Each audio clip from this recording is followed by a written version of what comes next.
Bonjour à tous. Hugo, équipe data de Blablacar. Ce que disait Christophe, ça résonnait bien parce que moi, quand je suis arrivé chez Blablacar pour travailler sur Blabla Lines, maintenant Blablacar Daily, qui est là pour faire du commute, des déplacements de tous les jours, je suis arrivé pour être data analyst, data scientist, et du coup, pendant 2 ans, j'ai été data engineer. Voilà, je pense que ça résume pas mal de choses que Christophe a pu dire. Et du coup, dans la suite de mon parcours chez Blablacar, en 2020, j'ai travaillé avec l'équipe Data Warehouse, l'équipe de Data Eng de la boîte. Et du coup, on a été confronté à des migrations assez importantes qui avaient beaucoup de valeurs business et techniques sur le long terme, mais qui étaient pénibles à arriver au bout. Et du coup, c'est un peu de ça dont je veux vous parler aujourd'hui. Voilà, on va parler un peu de Blablacar. Vous connaissez, je pense, à peu près tous Blablacar, peut-être pas notre stratégie récente, hein. On va parler un peu de ça et de l'équipe data, les migrations, et ensuite j'essaie d'en déduire quelques idées assez générales sur la gestion de projet, en particulier pour les équipes data Eng. Donc Blablacar, je pense que vous savez tous, c'est principalement du covoiturage, ou en tout cas ça a été pendant longtemps que du covoiturage. Et ensuite, à partir de 2017, on a donc créé Blablacar Daily, dont je vous parlais tout à l'heure. En 2018, on a racheté Webus, qui est devenu Blablabus, puis Blablacarbus. Et en 2019, on a lancé une place de marché de bus en Europe de l'Ouest et en Europe et en Amérique du Sud, enfin, donc dans beaucoup de pays dans lesquels on opérait. Et du coup, en fait, on est parti vers la multimodalité. Donc ça a été un gros changement majeur de stratégie de la boîte. Jusqu'en 2016, on était en phase d'internationalisation, c'est-à-dire répliquer le covoiturage dans tous les pays du monde. Et à partir de 2017, on s'est tourné vers la multimodalité parce qu'il y a des synergies assez claires sur tous ces modes de transport. Par exemple, des personnes qui cherchent à voyager en faisant attention à leur empreinte écologique, en faisant attention à leur argent et sans forcément chercher le moyen de transport le plus rapide. Qu'est-ce que va devenir Blablacar en 2030? Voilà, on a plein d'idées. On ne va peut-être pas toutes les réaliser, mais peut-être certaines. En tout cas, ce qui est assez clair, c'est que voilà, il y a cette direction intermodale, multimodale qu'on veut développer. Juste une petite slide pour vous parler de l'équipe data, donc de Blablacar, donc on a un gestion avec le data warehouse dont je vais vous parler et Feature Store pour le ML. On a des équipes de data scientists et des équipes analytiques, donc product analytics, des data analysts et des business analysts. On est en pleine réflexion en ce moment sur voilà, est-ce que c'est la bonne orga, est-ce qu'il faut qu'on réfléchisse peut-être à transposer la matrice, c'est-à-dire actuellement on a des équipes par spécialistes principalement et réfléchir à transposer ça par stream, par domaine. Voilà, c'est des réflexions qu'on a en cours. On peut en parler après si vous voulez.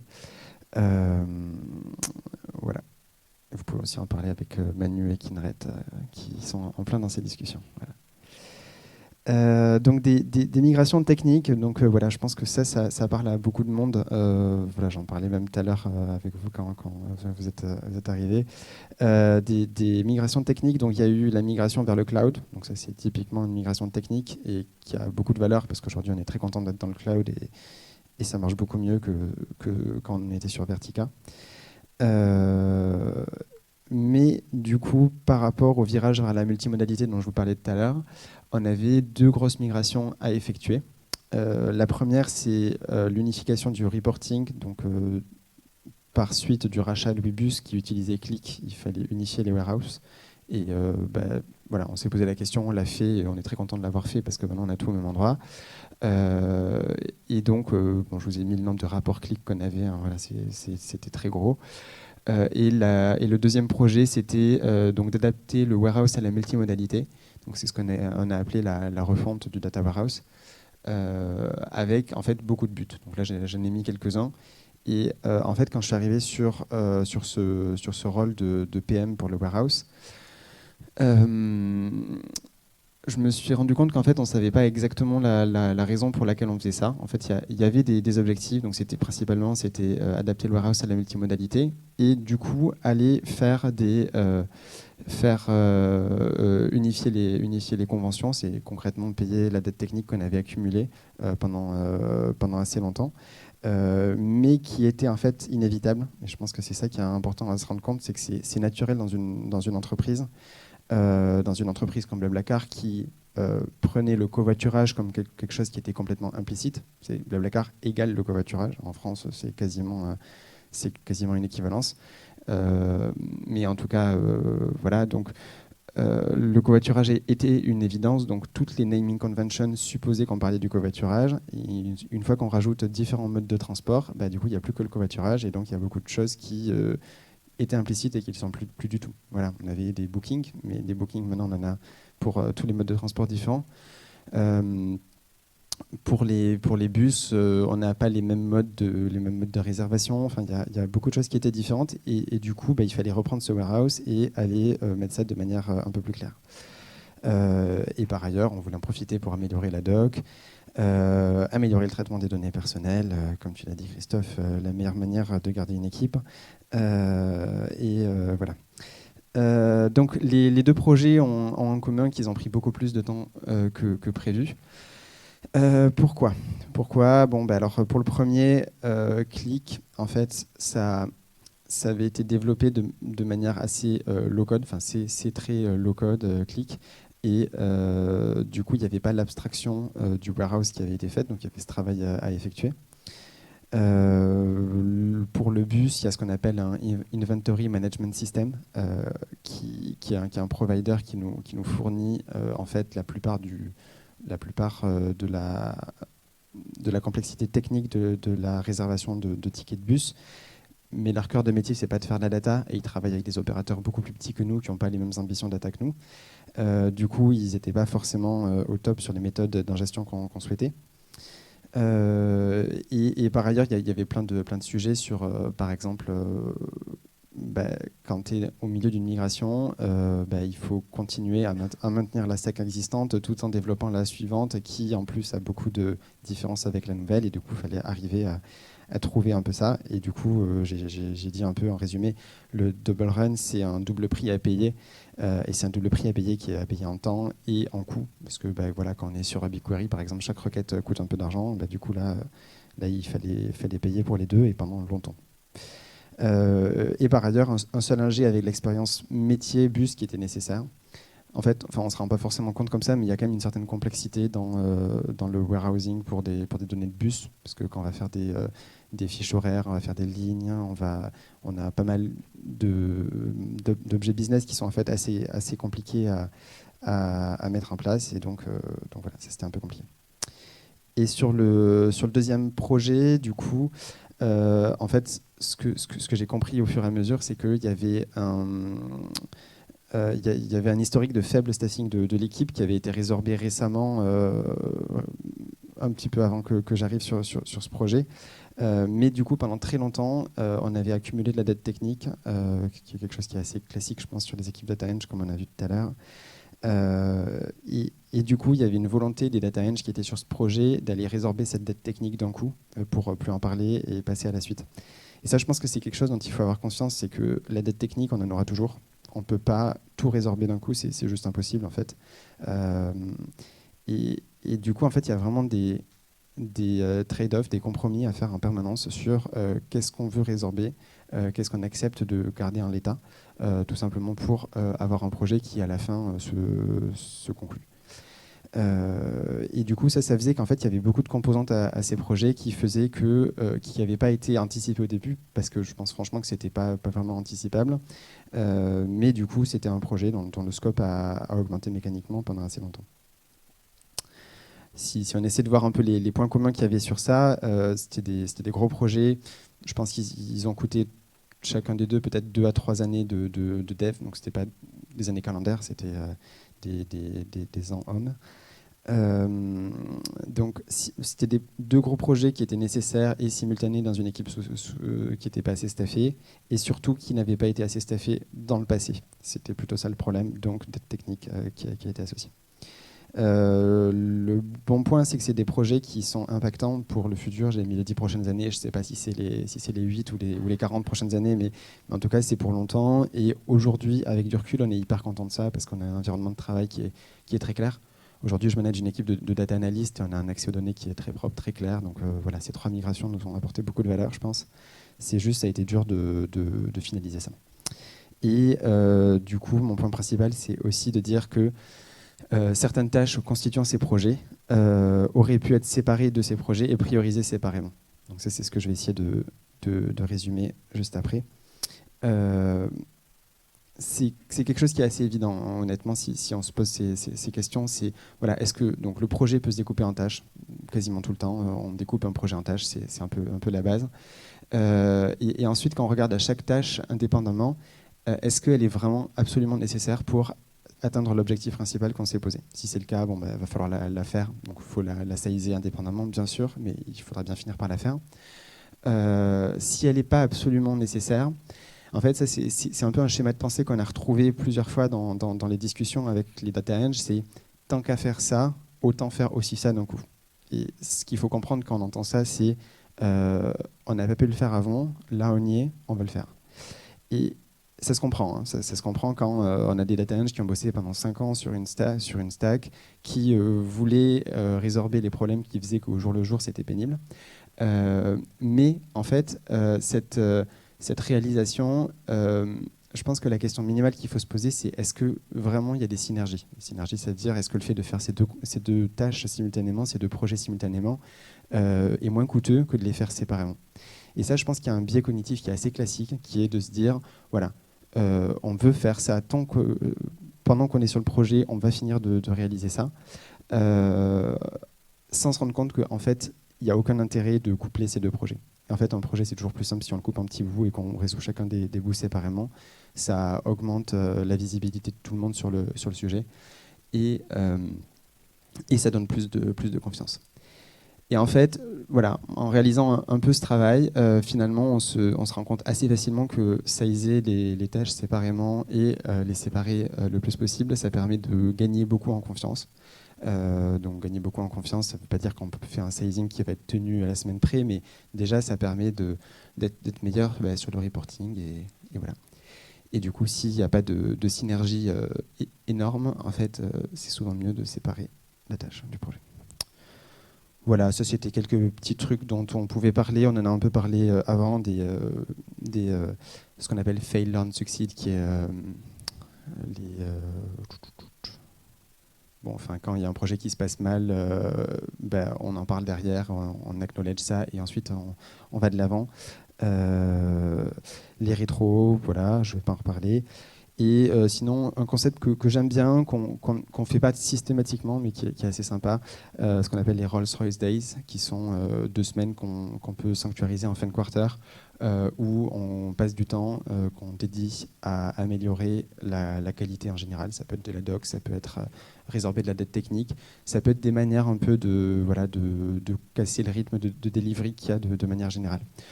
Voilà, ce n'est pas des choses qu'on fait dans toutes les équipes tous les quarters, mais c'est une idée que j'aime bien, donc n'hésitez pas à tenter ça, un de ces 4. Voilà. Et Rolls-Royce, parce que c'est souvent synonyme de qualité. Voilà. Voilà pour ça. Si vous avez des questions, je les prends, et puis ensuite on va manger les pizzas.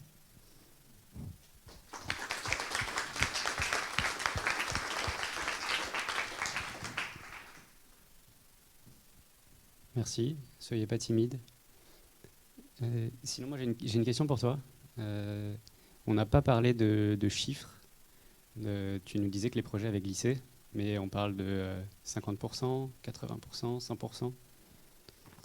Ouais, je pense qu'on était à de l'ordre de 100%, effectivement. Donc plus du double par rapport à ce qu'on imaginait au début. Mais voilà, après, tout est une question de definition of done, en fait. Et c'est souvent ce sur quoi il faut s'accorder, je pense. Et du coup, en fonction de cette definition of done, voilà, on rajoute des choses et du coup, on rajoute du temps. Et c'est ça qui est assez compliqué. Oui.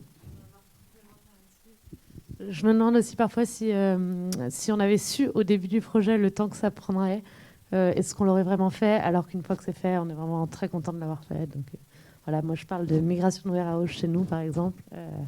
On a mis 1 an de plus que prévu, mais heureusement qu'on l'a fait. Et donc voilà, je ne sais pas à quel point un timing exact nous aiderait beaucoup plus aussi. Ouais, je pense que c'est une très bonne remarque. Et en fait, sur ça, il y a un biais qui est assez classique, qui est avec toute l'énergie qu'on a déployée dans un projet, on ne peut plus s'arrêter à ce niveau-là. Bon, ça, c'est quelque chose qu'on peut entendre à beaucoup de reprises. Et souvent, les gens en fait, ne réfléchissent pas que le temps qui a été passé, si on arrête le projet, il est perdu, mais finalement, ce n'est pas si grave que ça, dans certains cas. Donc, je ne dis pas ça dans le cas de ces projets qui, pour moi, étaient complètement nécessaires. Je dis ça de manière générale, les gens ont tendance à oublier que le temps qui a été passé, il est passé, et il faut passer à autre chose. Ça, c'est un biais cognitif qui est assez général. Après, tu as un bon point en disant que peut-être que même si ça coûte 2 fois plus, c'est toujours positif. Je pense que c'est hyper dur de définir un ROI sur ce genre de projet. Honnêtement, c'est impossible. Trop d'incertitudes sur le business de l'entreprise, sur les prochaines étapes. Je pense qu'une bonne manière de se poser la question, c'est de se dire qu'est-ce qui se passerait si on n'avait pas fait ça. Je pense que la réponse est on ne pourrait pas avoir une équipe data de 40 personnes aujourd'hui. Ce serait juste pas possible à gérer. Et du coup, en fait, le ROI, il est forcément positif sur un projet comme ça, ce qui rejoint, je pense, un peu ce que tu disais dans ta question.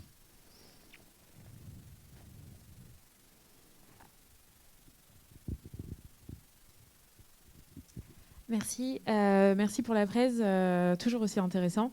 Moi, j'avais une question peut-être plus dans la partie gestion humaine, en fait, quand on se rend compte que le projet prend de plus en plus de temps. Comment on réagit déjà les équipes? Est-ce que ça n'a pas généré peut-être une petite frustration? Et comment, en tant que peut-être manager, du coup, on arrive à les remotiver pour essayer de garder ça en tête et de ne pas, du coup, les perdre au passage? Ouais, je comprends. C'est pas simple. Je pense qu'en ça, le rôle de PM, donc PM comme Project Manager, il est assez complémentaire de celui du manager. Donc ça, après, ça dépend complètement des pairs qu'il peut y avoir dans chaque équipe. En l'occurrence, moi, je pense que je l'ai pris un peu du côté où j'étais pas le manager, donc finalement, c'était pas trop ma première responsabilité. Ma responsabilité, c'était que le projet avance et qu'en tout cas, on sache où on allait. Et du coup, je dirais qu'avec la manager, on a fait un peu good cop, bad cop par rapport à ça. Et je pense que c'est pas mal. Donc, c'était moi le bad cop sur ces projets en particulier. Ouais, je sais pas si ça répond à ta question. Yes, merci. Alors moi j'ai 2 questions. La première c'est, fort de cette expérience, c'est quoi le truc que vous ne referiez plus jamais? Et la seconde c'est comment du coup est-ce que vous voyez venir la prochaine migration? Ouais, c'est vrai. Ce qu'on referait plus jamais, honnêtement, je sais pas, hein, parce que vraiment ces projets, il fallait les faire. C'était pas. Enfin, voilà, ça rejoint un peu ce que tu disais tout à l'heure. Après. Je pense que ça a aidé d'avoir un PM sur ces projets. Et d'ailleurs, sur un des 2 projets, je n'étais même pas le seul PM. Du coup, je pense que pour des projets qui sont vraiment longs et qui impliquent plusieurs personnes et qui sont assez dimensionnants pour l'équipe, il faut vraiment se poser la question de avoir un peu quelqu'un qui fait le contrepoint du développeur. Pour l'aider à prendre du recul sur certains choix. Je pense que voilà, pour les projets de migration, c'est sain d'avoir quelqu'un qui se pose ces questions. Ça peut être le manager s'il y a 3 personnes dans l'équipe. S'il y en a 8 ou 10, c'est beaucoup plus compliqué. Et du coup, je pense qu'il faut se poser cette question. Et peut-être Ouais. salut, donc Emmanuel, j'ai travaillé avec Hugo chez Blablacar. Pour répondre en partie à la question, je ne sais pas qui l'a posé exactement, mais un des trucs que j'ai essayé de dire à notre CEO de ne plus refaire, c'est des acquisitions tout le temps. Parce que quand tu fais des M&A tous les 2 ans, c'est un peu lourd. Parce que généralement, la boîte que tu rachètes, tu ne la rachètes pas pour la data. Donc, et elle n'est pas conçue pour être compatible avec tes systèmes. Donc ça fait beaucoup de boulot. Et le truc qu'on ne referait plus sérieusement, je crois qu'en fait, c'est de se dire que l'équipe telle qu'elle va arriver à gérer cette charge-là. Quand tu fais une M&A, tu ne sais pas toujours exactement ce que tu rachètes. Et du coup, il faut accepter de se dire, temporairement, pendant 6 mois, pendant 1 an, tu vas prendre des contracteurs. Et les équipes n'aiment pas toujours travailler avec des contracteurs. Mais tu vas être obligé de te staffer 2-3 fois plus pour arriver à shipper ce truc-là. Parce que si tu le fais à staffing ISO, tu t'en sors pas. Et je crois que c'est un des trucs qu'on n'a pas très bien fait, en tout cas sur la première, et l'autre est arrivé dans la foulée, donc on n'a pas trop eu le temps d'ajuster le tir. Mais ça, c'est difficile. Et ça revient à la question d'avant sur les équipes. Bah, en fait, elle peine, elle voit qu'il n'y a pas assez de monde, tu risques d'augmenter ton churn, c'est le pire moment pour le faire. Donc il faut arriver à staffer, et staffer, ça demande du temps. Donc il faut prendre du staffing externe, ça peut vachement aider.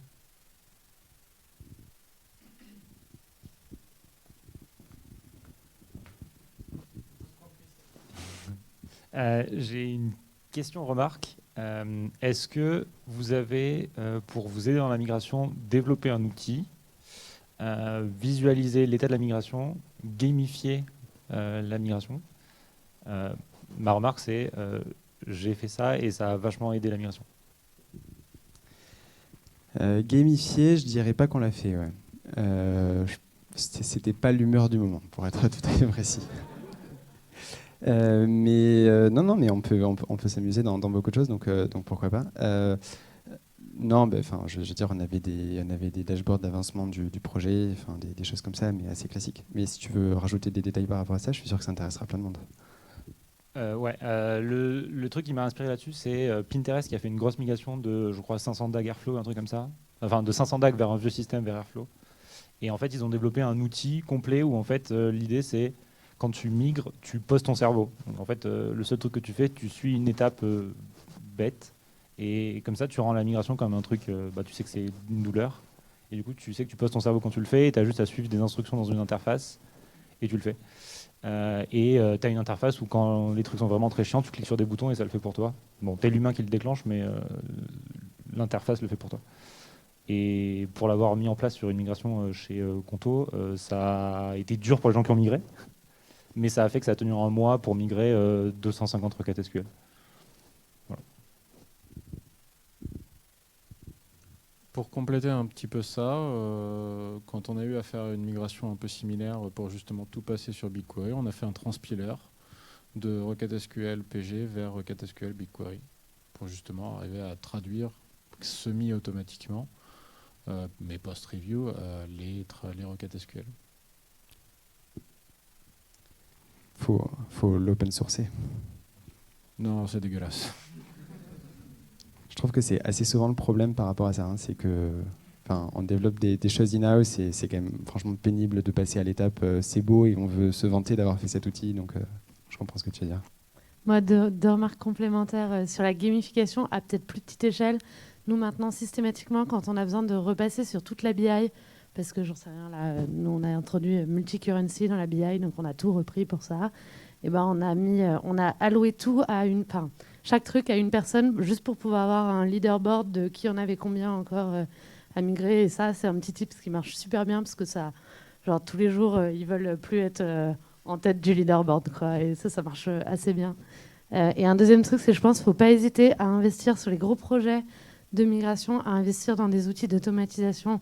C'est un peu ce que tu disais, mais en gros, typiquement, la QA, on va la faire plein de fois, etc.